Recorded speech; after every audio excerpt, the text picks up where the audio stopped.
Welcome. This is Jason Clemmons, Doctor of Chiropractic at the Rock Health and Wellness Center, and this is Life with Jason Clemmons, DC. We are live at the Rock Health and Wellness Center studios like every night, Monday through Friday from 6 to 7, and this is Wednesday, September 4th. We're coming to you right here on 98.7 Walk by Faith, all of our social media pages, 987radio.com. We're just coming to you. We're speaking to the world right now. It's so awesome. It's such an awesome experience to get to do this. Hope you guys had a great day. Hope you had a successful, fighting, competitive, stressful, get out there in the mix of it all kind of day and just swing your sword. I hope that's what you've been doing all day long. We've been doing that here at the Rock since 7:30 this morning. So we finished about 10 minutes ago and got set up, and we're ready to go tonight. So I hope you guys are too.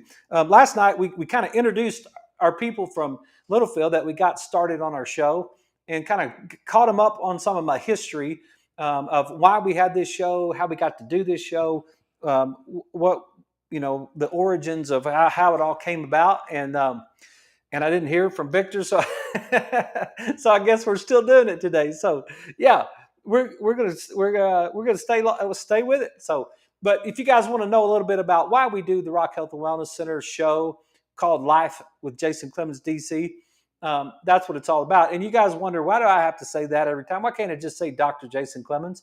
Well, I can't do that in the state of Texas.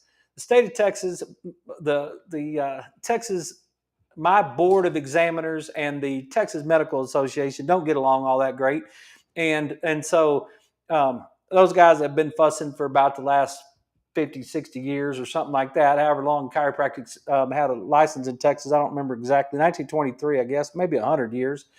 And so however long it's been. But yeah, that's why I say DC. It stands for Doctor of Chiropractic. And that's what my license is in the state of Texas. So when I say something, the Rock Health and Wellness Centers, or if that doesn't have chiropractic in it, or if I say Life with Jason Clemmons, I can't say Life with Dr. Jason Clemmons. It's a silly, ridiculous, immature thing, but it's the law and it's the rules, and so I have to follow it. So I do. So if you're ever wondering why I say that, that's exactly why I say it. And for you guys that are new to the show, if you're wondering why I say it, that's exactly why I say it, because I am trying to follow the rules, right? Because we're not trying to cause any trouble on this show. We're just talking health. That's all we're doing. It might be offensive to some people. I didn't even check yesterday. And I'm not trying to get offended. I'm not trying to cause any offense to anybody, but it looks like last night's show didn't get, I didn't get in trouble for it or anything. So, yeah, and I wasn't trying to get in trouble for it. I was just trying to talk about health, and that's all we're doing. We're just talking about health. That's it. And so let's get to it. Let's talk about some health.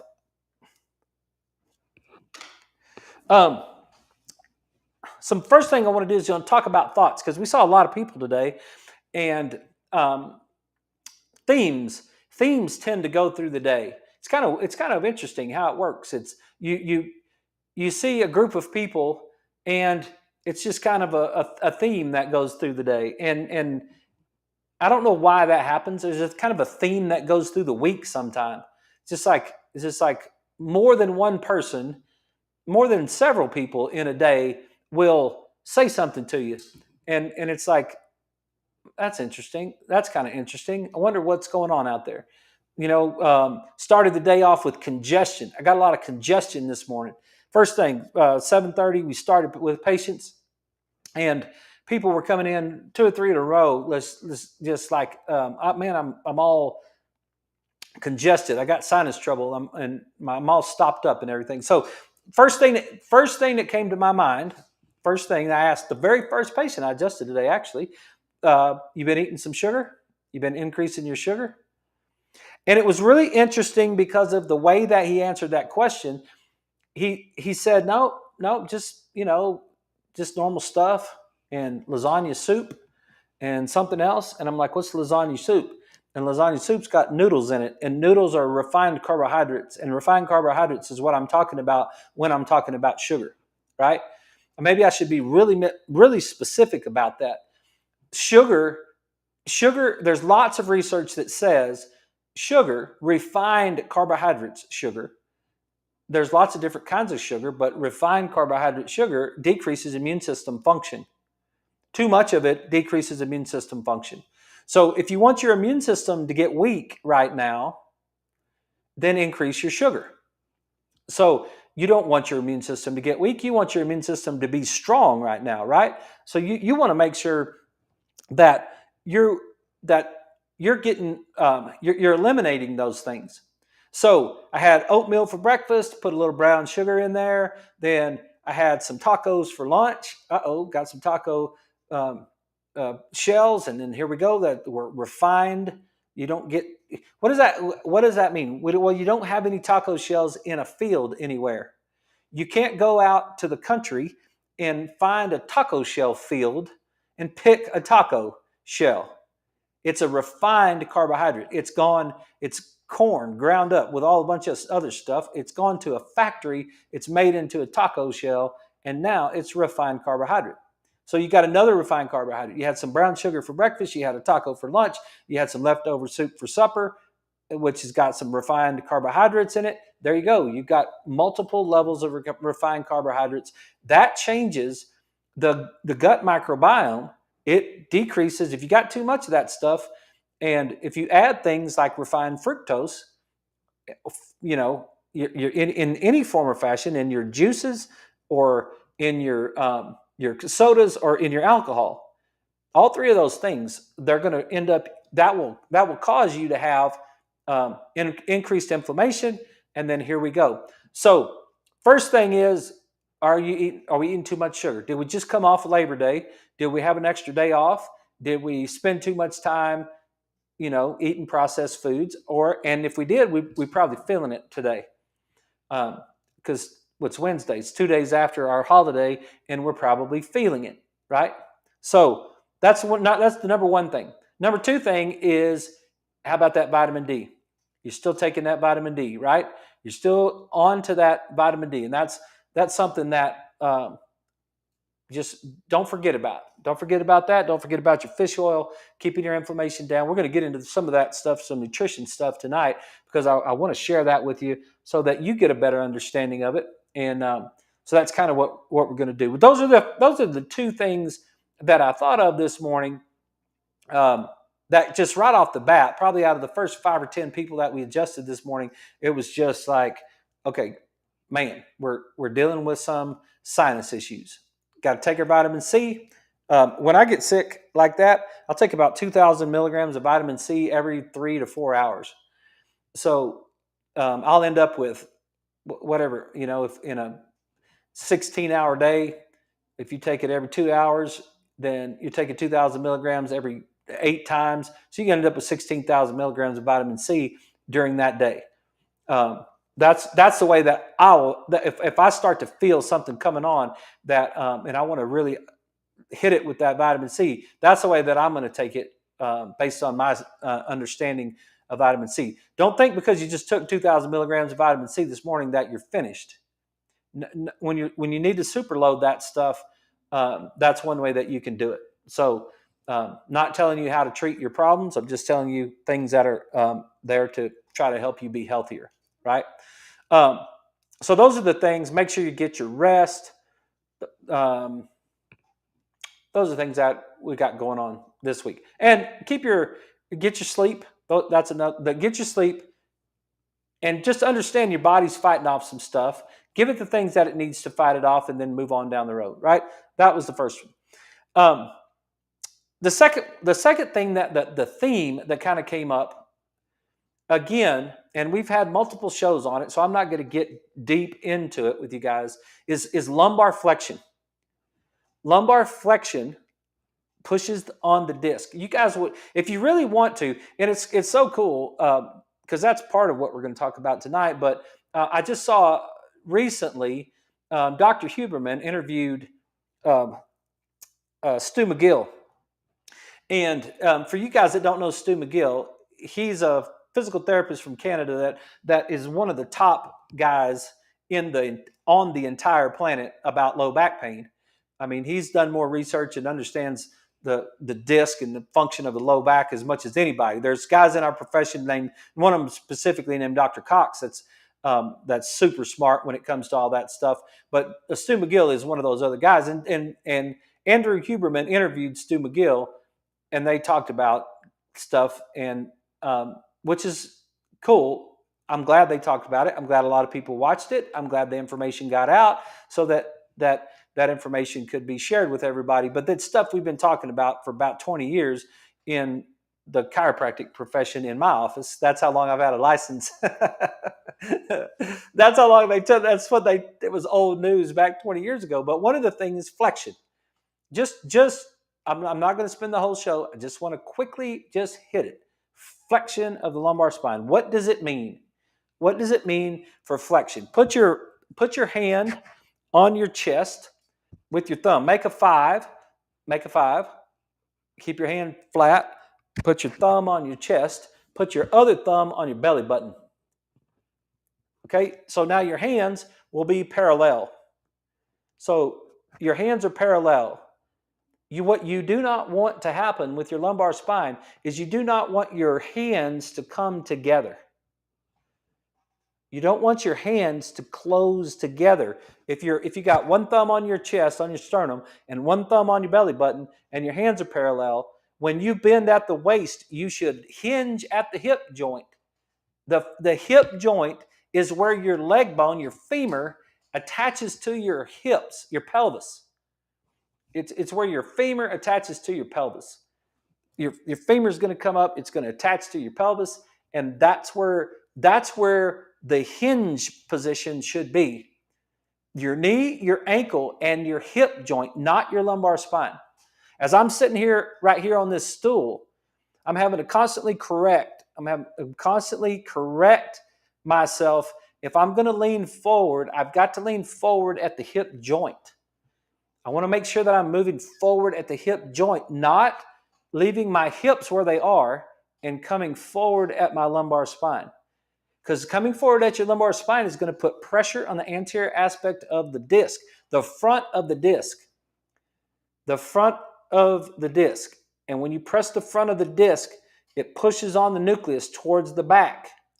And that as it pushes towards the back, it starts to interfere with that outer 1/3 of the disc. Remember that. The outer 1/3 of the disc is innervated. If that's where the blood supply is, and that's where the nerve supply is, and this constant flexion. So if I slouch, if I'm just sitting here and all of a sudden I crunch, it's like doing a sit-up. It's like doing a crunch, but you're not actually crunching. Gravity's just taking you down, right? That's flexion. You do that constantly over and over and over again, and you're going to find out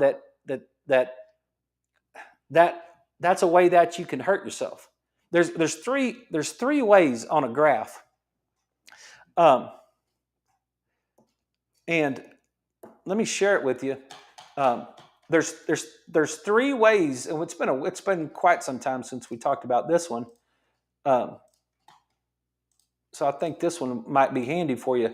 But if we drew a graph and we said, okay, there could be, if you're perfectly fine, you're sitting there, you're at a stop sign, you're at a stoplight, you're perfectly healthy, you're perfectly fine, you have no low back dysfunction whatsoever, everything is great, and all of a sudden somebody rear ends you, bam.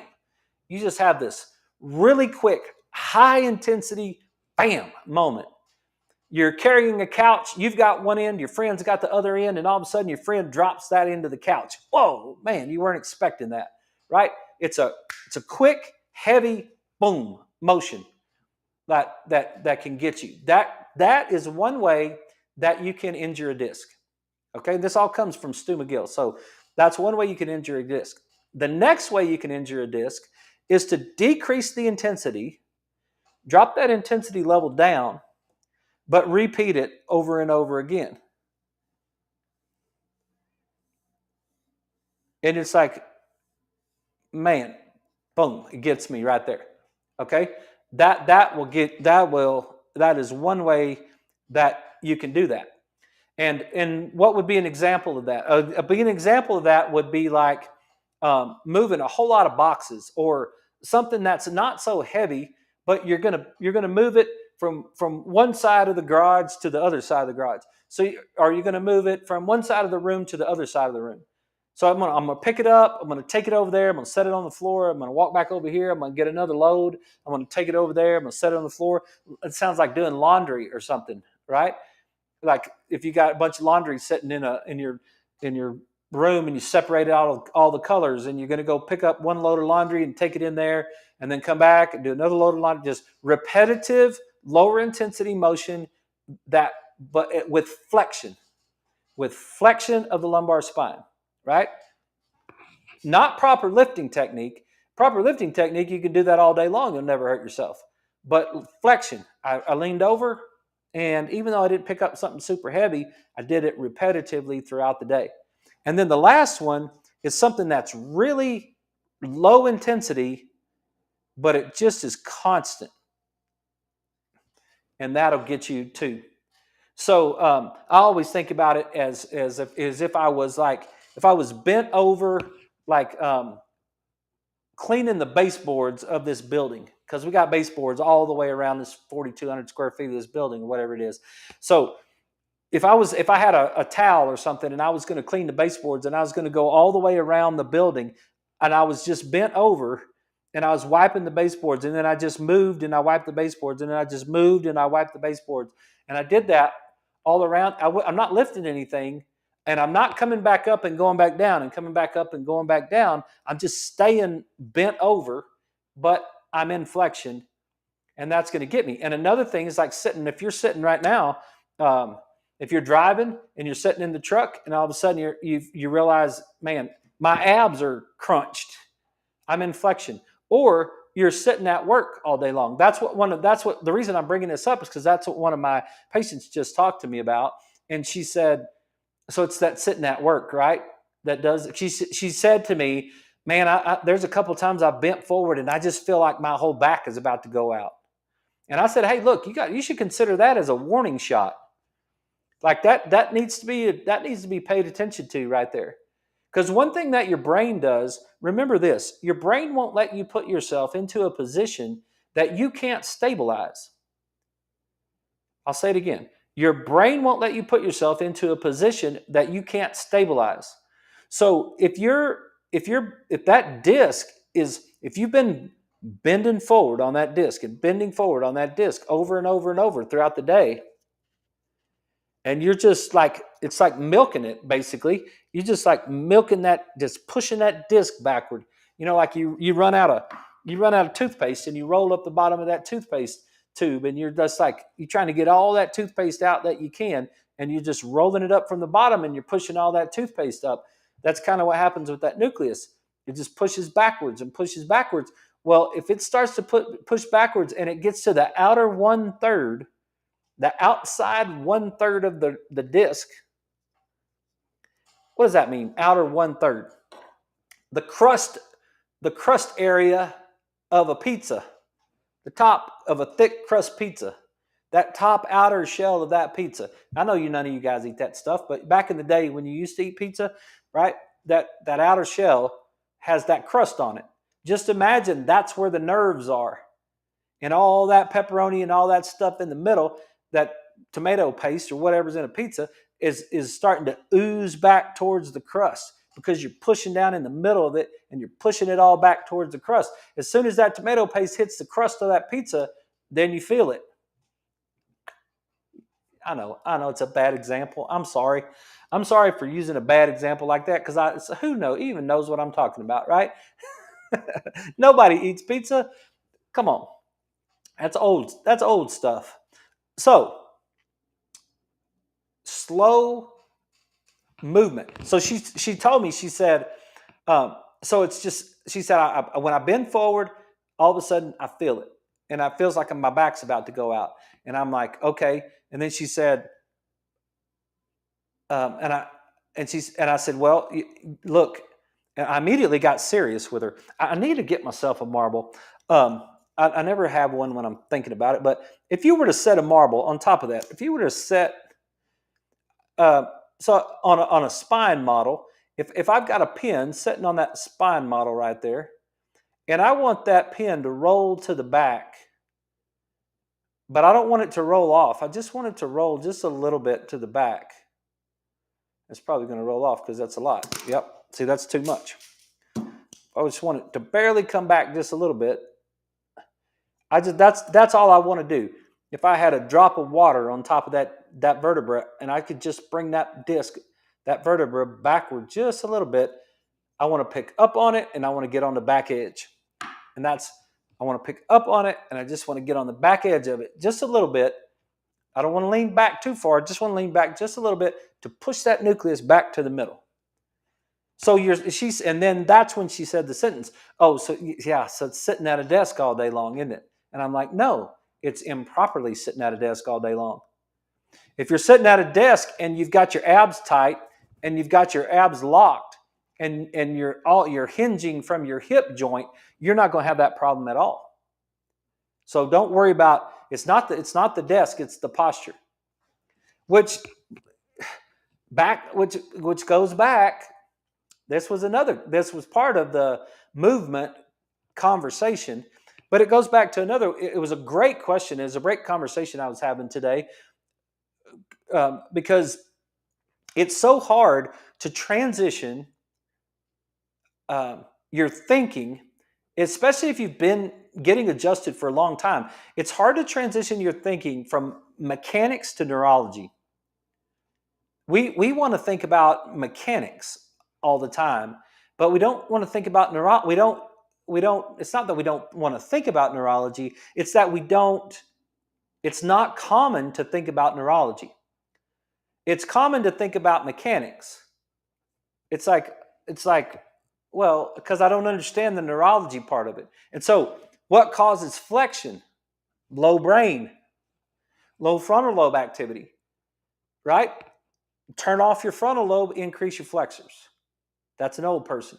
Leslie, we got back from took a little break this morning after adjusting, and there was a lady walking down the street down here, and good for her, she's going for a walk, but and she had long hair. And Leslie said, "Do you think that'll be me one of these days, walking down the street with long hair?"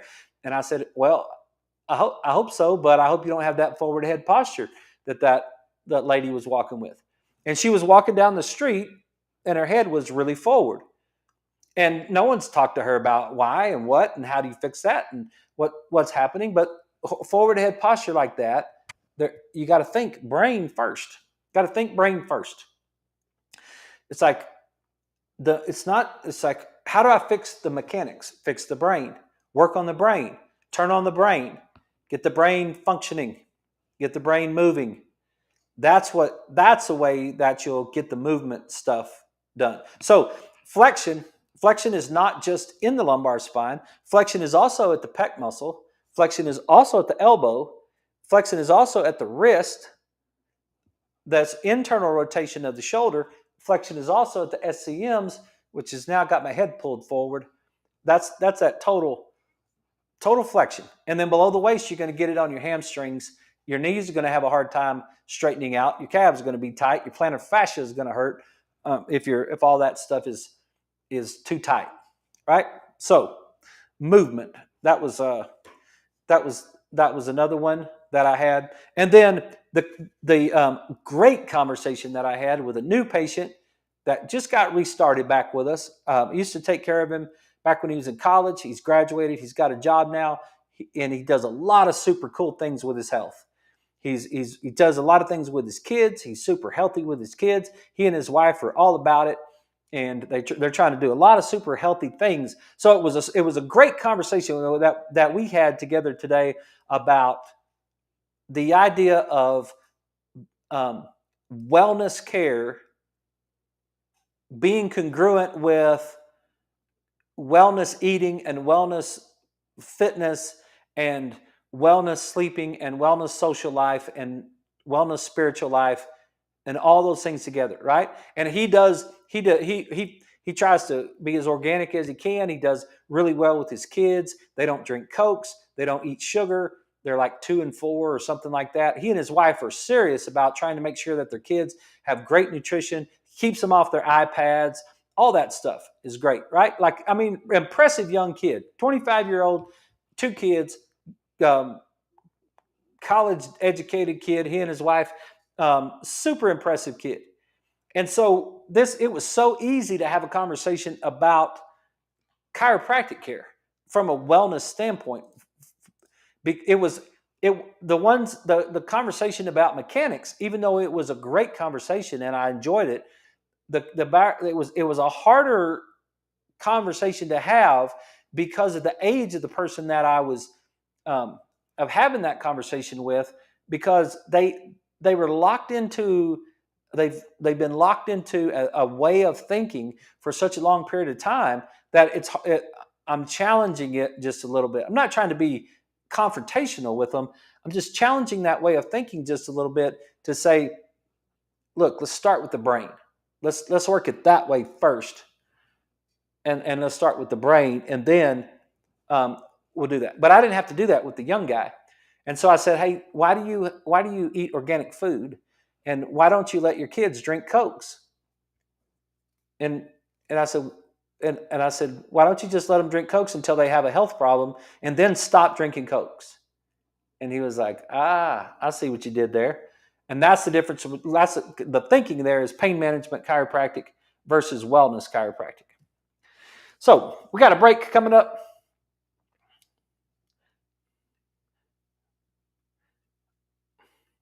And we'll be right back on the radio. I'll see if I can get this to calm down. You guys stick with us. We'll be right back right after these messages with Life with Jason Clemmons, DC. We'll be right back. I know I said that 3 times. It doesn't make any sense, but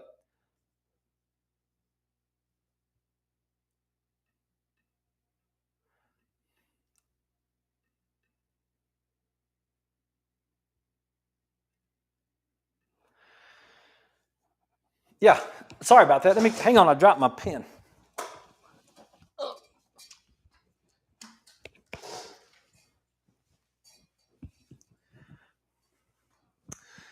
Hey, if you guys want to send me a text, you can see that right there, 806-794-0400. If you got anything you'd like to talk about tonight, uh, and if you want to make comments, even if you want to make comments about our football team playing better, which I couldn't have been more happy with the outcome of that game this weekend. I just for all you people out there that know anything about Texas Tech football, it stirred everybody up, and we won the game. It was great. You got to get people's attention. You got to get people's attention if you want them to make a change. And sometimes the game itself gets your attention. You don't even have to have a bad guy like a Kirby Smart at Georgia or a Nick Saban at Alabama, one of those guys that's just in a bad mood all the time and just constantly cussing at people and constantly getting on to people and all that sort of thing. You know, the bad guy that you have to have at your work, the guy that's like, hey, come on, let's go, let's work hard, let's do stuff. You know, sometimes the game itself is the bad guy. And that's what happened to us on Saturday, and it's got everybody stirred up. I'm not worried about it at all because it got everybody's attention. And so that's what we've been talking about. And so Lewis last night said he hopes our football team plays better. And I couldn't agree with Lewis more. I think they will. I think they'll play better because I think it got their attention this weekend. And that's part of being a Texas Tech fan right there. Some of you guys that are Texas fans and Oklahoma fans, y'all don't understand that. Y'all think that the Easter Bunny and Santa Claus exist. See, that's part of y'all's problem. I've been to a game at Texas. I've sat up there in the satellite section, you know, up there next to Jesus at the top of that thing. I've been to those games. I saw all that pomp and circumstance that went on, and I saw all that donation and money and one Heisman Trophy winner after the other. See, you have no sense of reality. You got to get down to some serious level to understand that. Okay, everybody, we're back.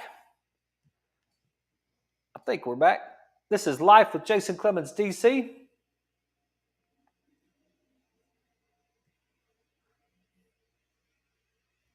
Sorry, I can't get that music to turn off for you guys that are on the radio. I apologize for that.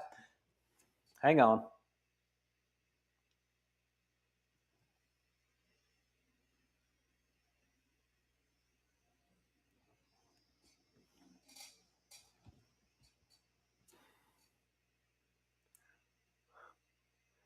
There we go. Now that the music stopped, I finally got the button to work. Okay. All right. Let's get into what I really wanted to talk about to kind of go along with the theme of last night. Um,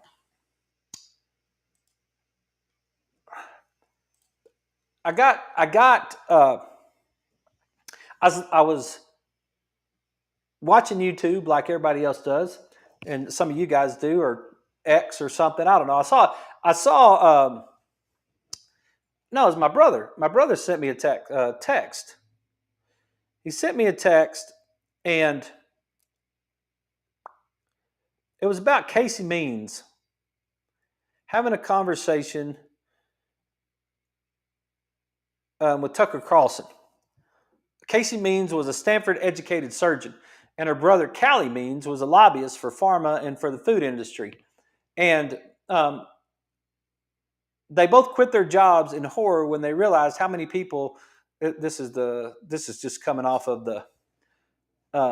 I'm just reading. Don't get me in trouble with this. I'm just reading what it says right here. This is Tucker Carlson's page on X.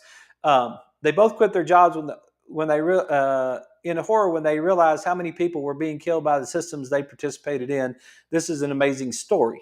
Okay, so I'm not coming at I'm not coming at the medical model with this story. I'm using it as an example. Another example of how what we're seeing a lot today is we're seeing people who have been educated in the medical model start to realize how the medical model is failing them. They've come to the party really of health and wellness, and now all of a sudden it's so novel to them. It's such a brand new idea. It's like how many stacks of articles should I bring to you before you understand that acetaminophen is toxic to your body, right? But if you're a hospital, you're doling out acetaminophen like it's crazy, like it's going out of style, right? And so what's happening is we're getting some people that are coming to the party and they're making this big deal out of it. And I've started to hear this sentence, this phrase about spontaneous healing. I was at the football game this weekend, and one of the people that I used to know came up to me, and she's a physical therapist, and I have a lot of respect for her. She is a genius person, super smart individual. Known her for 35 years, and but she was telling me about this new technique that she has been exposed to, and this new technique that uses some Chapman points and some Bennett points, what we call neurolymphatics and neurovascular points that we use in AMIT, that we use in AK, which is one of the techniques that I learned when I was in chiropractic school 20 something years ago. Right? I learned Bennett points and Chapman points when I learned AK, applied kinesiology, 20 years ago to work on the body. And Dr. Bennett and Dr. Chapman are both DOs as far as I know. And it was early in the 1900s when they came up with these, early to mid 1900s, where they came up to these points. And they got them from working with other people before that. And what I'm saying to you is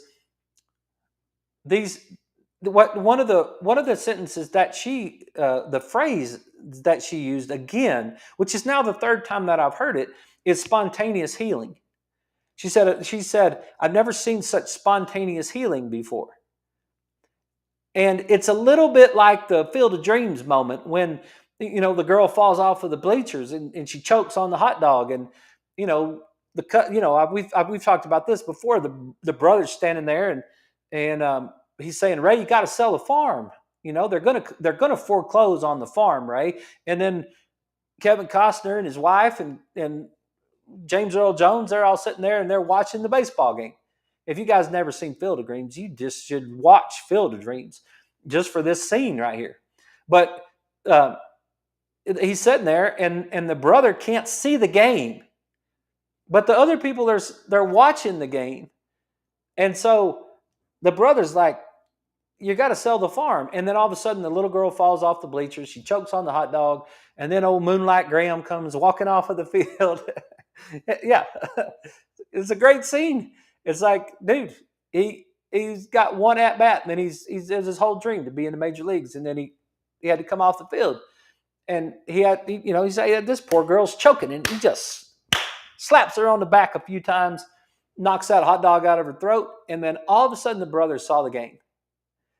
All of a sudden he said, "Where did you come from?" He's like, "Where did this doc come from?" The doc was a baseball player 2 seconds ago, but then he's like, and then all of a sudden the brother turns around and he could see all the guys on the field. That's what it's like for us in wellness to have those people who aren't in wellness, who are highly trained. Casey Means is a Stanford surgeon. That girl's smart as heck, right? Like she's educated. She's smart to begin with, and then she's educated to the top of the ladder. And then she was a surgeon, and she did surgery. She did her residency. Had a practice, all this sort of thing. And then she all of a sudden, she just saw the team. She just saw the players. She just saw the wellness. And then she's using a sentence called spontaneous healing. And it's like, no, dude, it's not spontaneous healing. It's just healing. See, that's the problem with those medical people. They're the ones that come up with all these sentences that with all these terms that are brand new terms to them. And so they have to have some sort of sentence on it, they have to have some sort of title. They just can't call it wellness. It has to be alternative wellness. They just can't call it healthcare. It has to be complementary and alternative healthcare. It's hogwash. It's just healthcare. It's just dealing with health, right? And I'm not coming at them. I'm so glad that they're there. I'm glad that my friends finally starting to see it. It's a blessing. It is the most awesome. It's the most awesome blessing that a practitioner can finally realize is the innate intelligence of the human body. I try to tell you guys this all the time. It is such a blessing to do what I get to do every day, to get to work on people like you, just to understand the innate intelligence and understand the physical, chemical, and mental emotional stress, and understand the subluxation, and understand that the subluxation is interference with the spirit that's painting a picture of you through your flesh. That's what the subluxation is. It's nothing to fight over. It's not something that we should be fussing about. It should be something we learn. The kid that I had the great conversation with came in to see me. I think it was last week.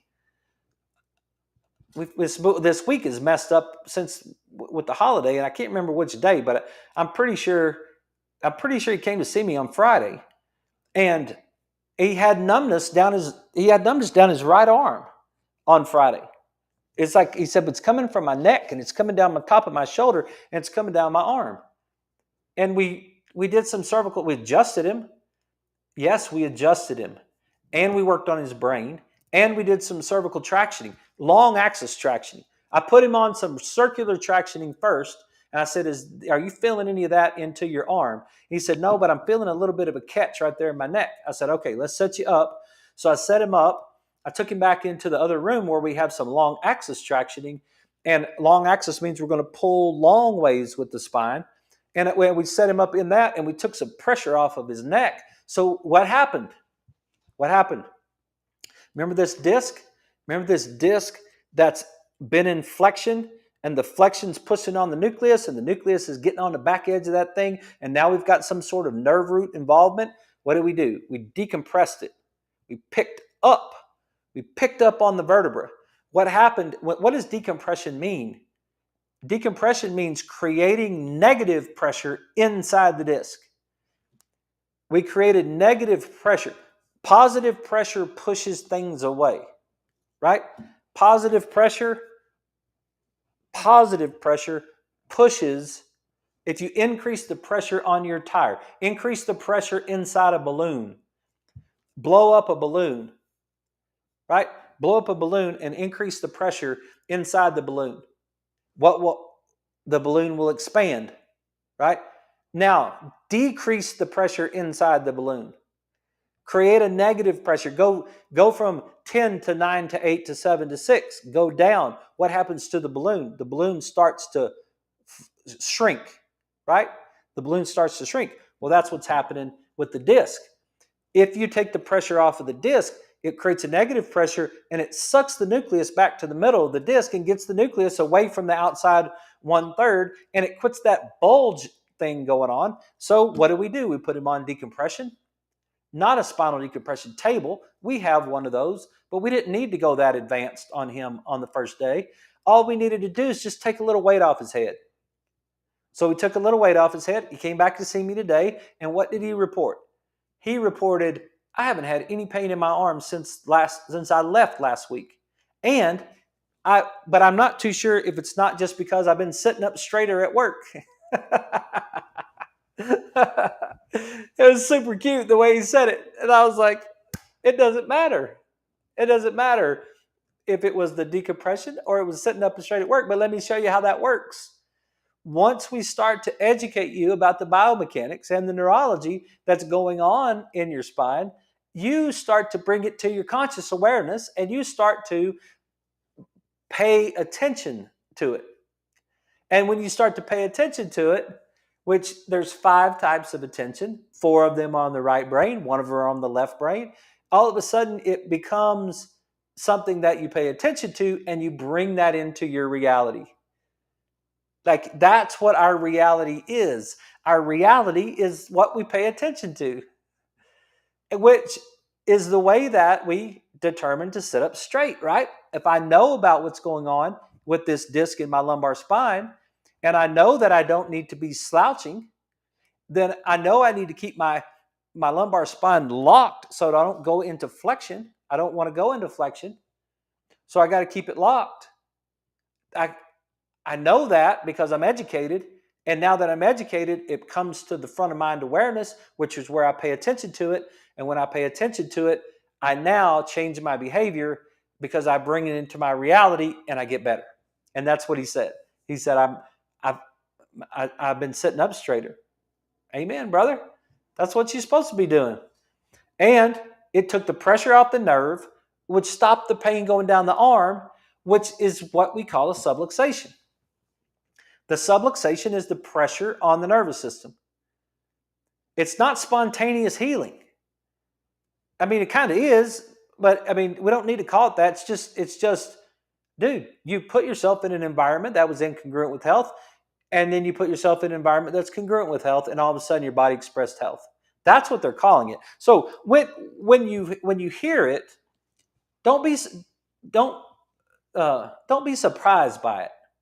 Don't be surprised by it, because it's the 3rd time I've heard it, and now all of a sudden it just becomes a buzzword. I heard it when I went to NeuroCon.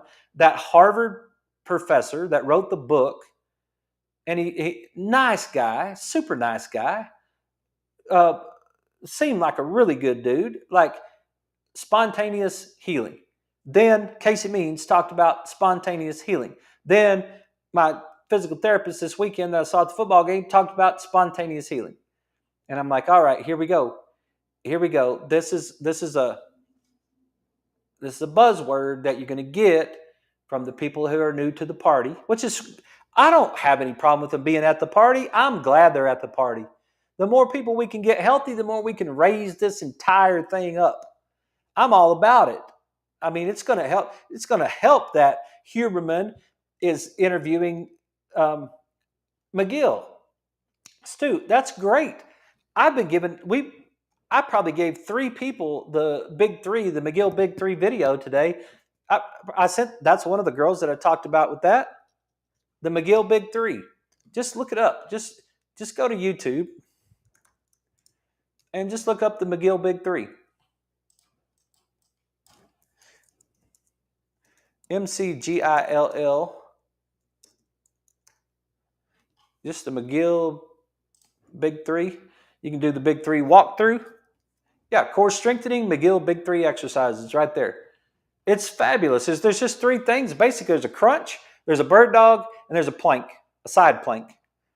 But you kind of, there's a way that you should do it, and there's a bunch of different ways that uh, I went through a bunch of these videos and just found it, and then I just send it. I just tell you get adjusted. You go over to the gym. I show Brooke. I say, Brooke, show them the big three, and so she goes across, and you go across into our gym. We show you the big three, and then we send you the video, and then you can go home with the video, and then it's like it's spontaneous healing that happens to your low back when you start doing that.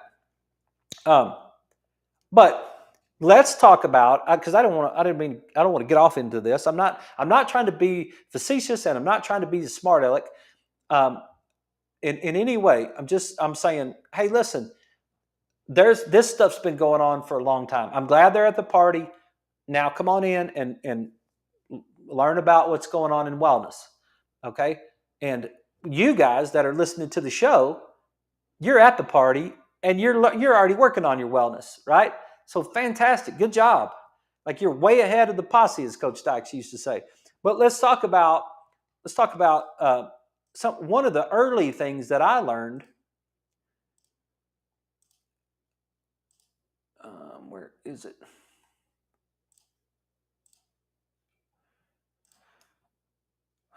Let me see if I can. There it is. Okay. One of the very first things that I learned when I got into wellness in March of 2000 is the Barry Sears Zone Diet. And if you guys aren't familiar with that, I highly recommend that going. And you can go to zoneliving.com, zoneliving.com, zoneliving.com. And then it's Dr. Barry Sears, Sears, Dr. Barry Sears and the Zone Diet. And he's one of the very first people that I heard talk about eicosanoids.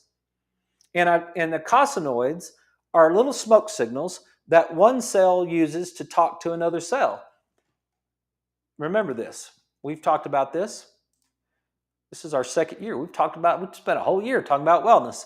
So we're going to have to go over some of this stuff again. But I think the more you know about it, it's like, it'll be more exciting this time around. Here's a cell. There's a cell. There's a cell. You ever gone out to eat with somebody and you're sitting there and you're like, hey, what are you going to get?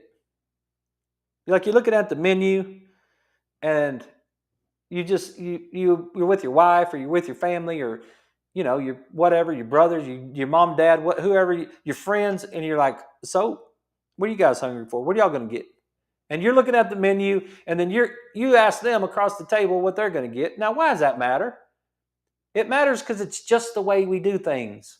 It's the way we work. We kind of want to have confirmation in some of our decisions, right? So we sometimes will ask someone, we'll ask our spouse, what are you going to get tonight? I was thinking about getting the chicken. Well, I was thinking about getting the steak. Yeah, okay, well, whatever, right? But that's kind of a common thing that we do when we go out to eat. Well, our cells do the same thing. So our cells will do the same thing. I don't know why. They communicate with each other through these little things called eicosanoids. Eicosinoids. Eicosanoids, I believe, is right. Eicos.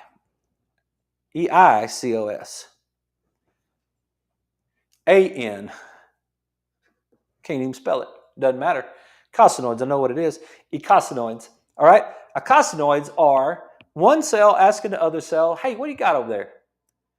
So this cell is gonna just call out to this other cell and say, hey, what do you got over there? You got omega-6s or you got omega-3s?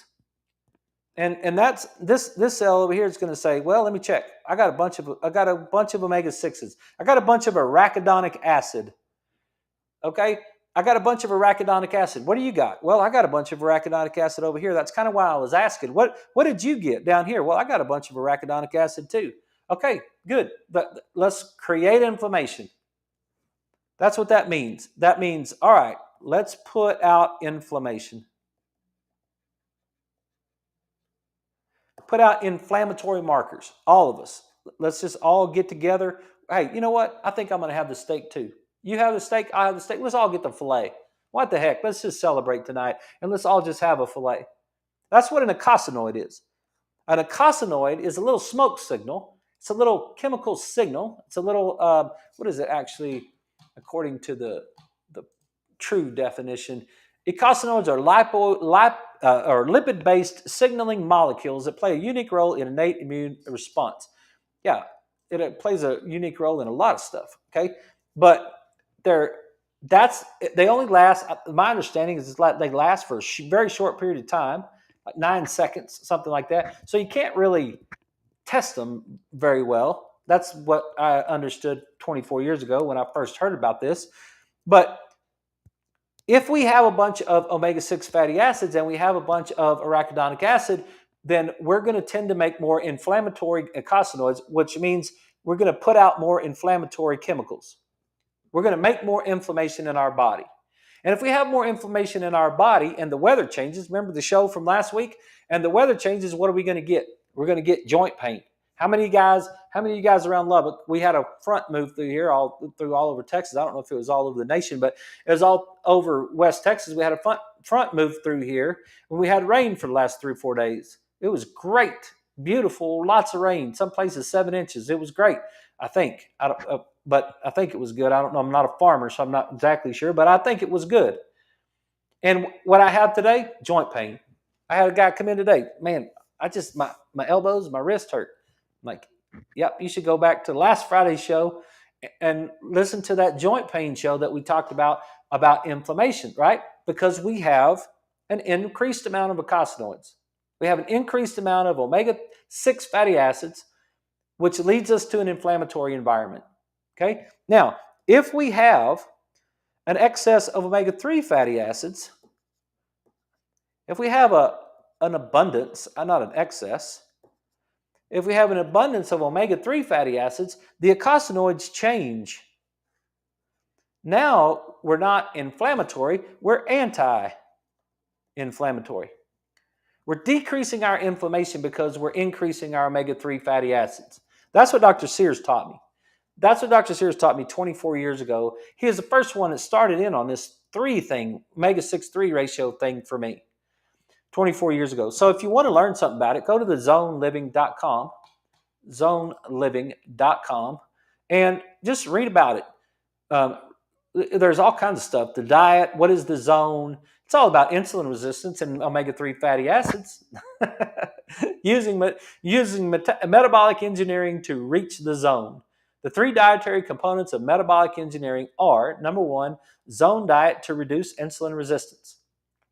You've heard that before. Number 2, omega-3 fatty acids to resolve inflammatory causes by insulin resistance. And number 3, polyphenols to repair the damage caused by insulin resistance. He's all about that insulin resistance, right? So that was early stuff for me. The zone diet, Barry Sears, learning about that. Well, so now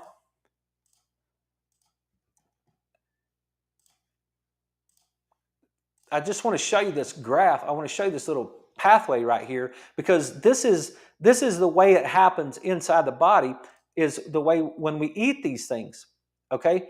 And this is anti-inflammatory properties of diet, role in healing, in healthy aging in biomedicines, July 30th, 2021, volume 9, number 8, article 922, okay? This is a bunch of people from the University of Valencia, Spain, German Institute of Human Nutrition, University of Potsdam, Germany, cited 125 references.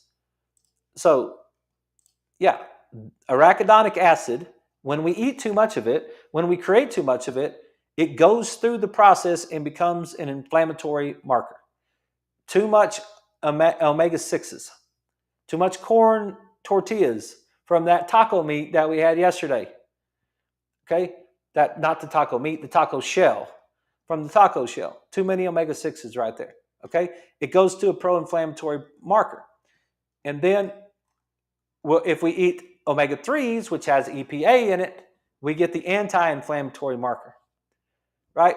That's a vital thing, and we just need a balance. We need the proper balance between omega-6s and omega-3s to get us into that, and I don't have time to get into all this, but I just wanted to kind of present the idea really of spontaneous healing is not spontaneous healing. What you're hearing now about spontaneous healing is just healing in the health and wellness world. It's just health. It's just the way the body, it's the innate intelligence. It's that thing we come back to when we say that when you put the body in a proper environment, if you feed it right, if you move it right, if you think it right, you got a really good chance of it expressing health. It's not spontaneous. You didn't have some miraculous healing thing happen. I'm not saying you can't, but you had regular healing, which is really miraculous. Really, the whole thing is miraculous. Anyway, that's all I got for you tonight. I know there's a lot of stuff and it was fast, but that's the way we do this show when we're fired up and going. So I hope everybody had a great night. If there's anything I could do for you, please let me know. Leave me a message. And we'll be back with you tomorrow night at 6. You guys have a great night.